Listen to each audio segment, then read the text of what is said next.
Walk into any dealer this year and watch what actually sells. Leader bikes making 180 horsepower, nobody uses past second gear. Heavy baggers that get ridden twice a summer. Most riders in 2026 are buying way too much motorcycle. These 6 fix that, and the last one quietly bakes in about $1,000 of gear most people pay extra for. Number 6. Royal Enfield Interceptor 650. Let's start with the number that makes this whole list make sense. $6,149. That's the MSRP of a brand new fuel-injected 648cc parallel twin motorcycle backed by a 3-year unlimited mile warranty. Read that again. 3 years, unlimited miles on a bike that costs less than what some riders spend on exhausts and tires for a Harley. Here's why that price exists. Royal Enfield builds the Interceptor 650 in high volumes in India, and the company isn't chasing horsepower records. Instead, it's focused on riders who want a real motorcycle without a payment plan that lasts longer than the bike itself. The 648 cubic centimeter air and oil-cooled parallel twin produces 47 horsepower. On paper, those numbers may not seem impressive, but out on the road, it's a torquey, relaxed engine that pulls smoothly from low RPM and sounds fantastic doing it. It's the kind of motorcycle you ride to enjoy the journey, not to terrorize the road, and it certainly looks the part. The Interceptor 650 captures the spirit of a classic 1960s British roadster while adding modern essentials like fuel injection, ABS, and alloy wheels with tubeless tires on most U.S. models. Many people genuinely assume it costs twice as much as it actually does. But here's the honest part. At about 480 pounds wet, it's fairly heavy for a motorcycle with 47 horsepower. It never feels fast, it feels relaxed and confidence-inspiring. The stock suspension is tuned more for comfort than aggressive riding, so it can become a little bouncy on rough pavement when pushed hard. This isn't a canyon-carving sport bike, and it was never meant to be. So why does it earn a spot on this list? Because for someone walking into a dealership ready to finance a $13,000 cruiser they'll eventually outgrow, the Interceptor 650 is a reality check. You're getting roughly 90% of the modern classic experience offered by a Triumph Bonneville T12, a motorcycle that starts at around $13,000 to $14,000 in the U.S. for less than half the price. Ask almost any Interceptor owner and you'll hear the same thing. Very few people regret buying this motorcycle. Number 5. Honda Rebel 500. Here's the problem nobody at the dealership wants to solve for you. Most new riders buy a cruiser that's too tall, too heavy, and too intimidating to actually enjoy. Then it ends up sitting in the garage. The Honda Rebel 500 was built specifically to solve that problem. The seat sits at just 27.2 inches, one of the lowest in all of motorcycling, which means almost anyone can put both feet flat on the ground at a stoplight with confidence. If you've ever felt that little jolt of panic while tiptoeing a big cruiser to a stop, you understand exactly how much that matters. This is the bike that makes your first 1,000 miles feel safe instead of stressful. Underneath the bobber-inspired styling is Honda's 471 cubic centimeter parallel twin engine, smooth, predictable, fuel-efficient, and practically impossible to kill with proper maintenance. It's not a rocket ship, but around town and at highway speeds, it delivers more than enough performance for most riders. For 2026, Honda also made ABS standard across the entire Rebel 500 lineup, a feature that previously cost extra. That's a genuine safety improvement at no additional cost. Now there is one real downside. The fuel tank holds just 3.0 gallons, which limits your riding range, and the seat that feels so confidence-inspiring around town can become uncomfortable after about 90 minutes in the saddle. This is a motorcycle designed for commuting, weekend rides, and short trips, not cross-country touring. Starting at $6,799, it offers tremendous value. Compare that to a Harley-Davidson Nightster, which starts at around $11,000, and the price difference becomes impossible to ignore. For someone learning to ride who wants cruiser styling without cruiser weight, I'd recommend the Rebel 500 over almost anything else in the showroom. It's one of the smartest, safest, and best value first motorcycles you can buy that still looks undeniably cool. If you're getting value from this breakdown, don't forget to hit the like button. It really helps the channel reach more riders. And the next three motorcycles are where this list stops being about beginner bikes and starts becoming about motorcycles you'll be happy to own for the next decade. Before we continue, if you're looking for quality motorcycle accessories, check out the links in the video description. We've picked out some of the best gear and accessories at excellent prices. Number 4. Honda NX 500. Put this one next to a $20,000 BMW GS in a parking lot, and a lot of riders would tell you the BMW is the real adventure bike. For the way 95% of people actually ride, they'd be wrong, and the Honda NX 500 is proof. Most so-called adventure riders never leave the pavement. They want the upright seating position, the wind protection, the go-anywhere confidence, and then they spend their weekends exploring back roads and the occasional gravel driveway. The NX 500 nails exactly that mission and skips the part where you spend luxury car money for capability you'll never use. It uses the same 471 cubic centimeter parallel twin engine found in the Rebel, producing 47 horsepower in a tall, comfortable chassis with long travel suspension. For 2026, Honda added its e-clutch system, allowing you to shift without using the clutch lever if you choose, along with a 5-inch full-color TFT display. In stop-and-go traffic, that clutch-less shifting is surprisingly addictive. And here's the kicker. For 2026, the NX 500 received a price cut, bringing its MSRP to around $6,899. Adventure bike styling, real comfort, legendary Honda reliability, and all for under $7,000. Where does it fall short? Despite its rugged appearance, this is still a road-focused adventure bike. It rolls on a 17-inch rear wheel with street-oriented tires, so once the trails become truly rough, it quickly reaches its limits. And if you're riding two-up with luggage, the 47 horsepower can start to feel a bit stretched on long mountain climbs. But compared to bikes like the Kawasaki Versys 650, which you'll see in a moment, or the more expensive KTM 390 Adventure, the NX 500 strikes an outstanding balance. It's lighter and more affordable than the Kawasaki, while also offering Honda's legendary reliability and everyday comfort.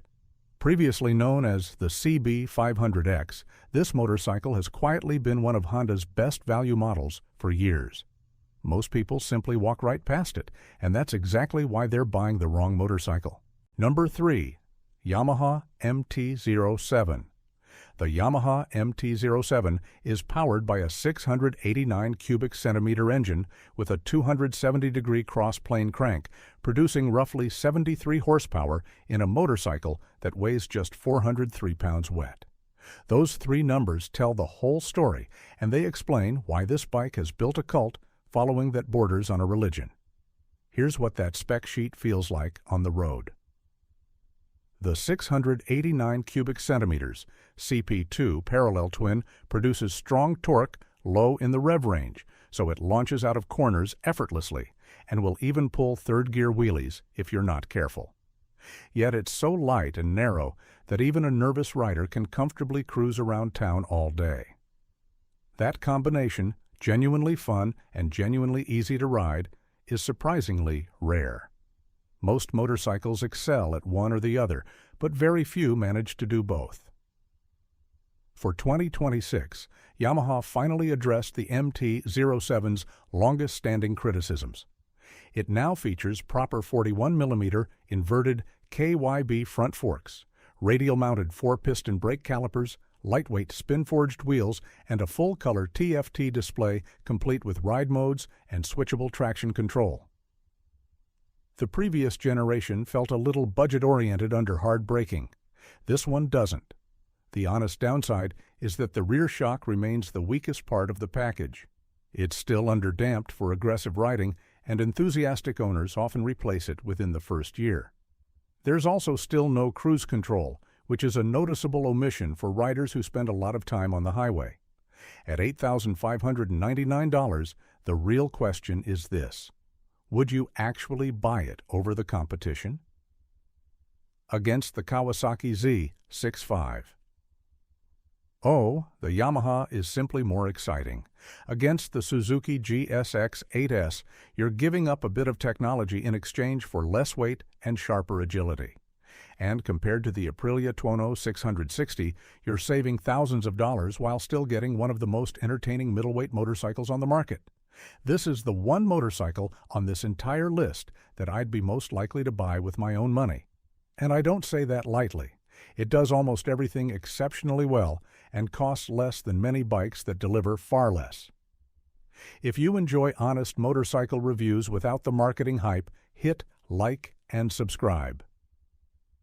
Here, we don't just read spec sheets, we tell you what these bikes are actually like to own and ride, because our next motorcycle adds an extra cylinder, and that changes everything.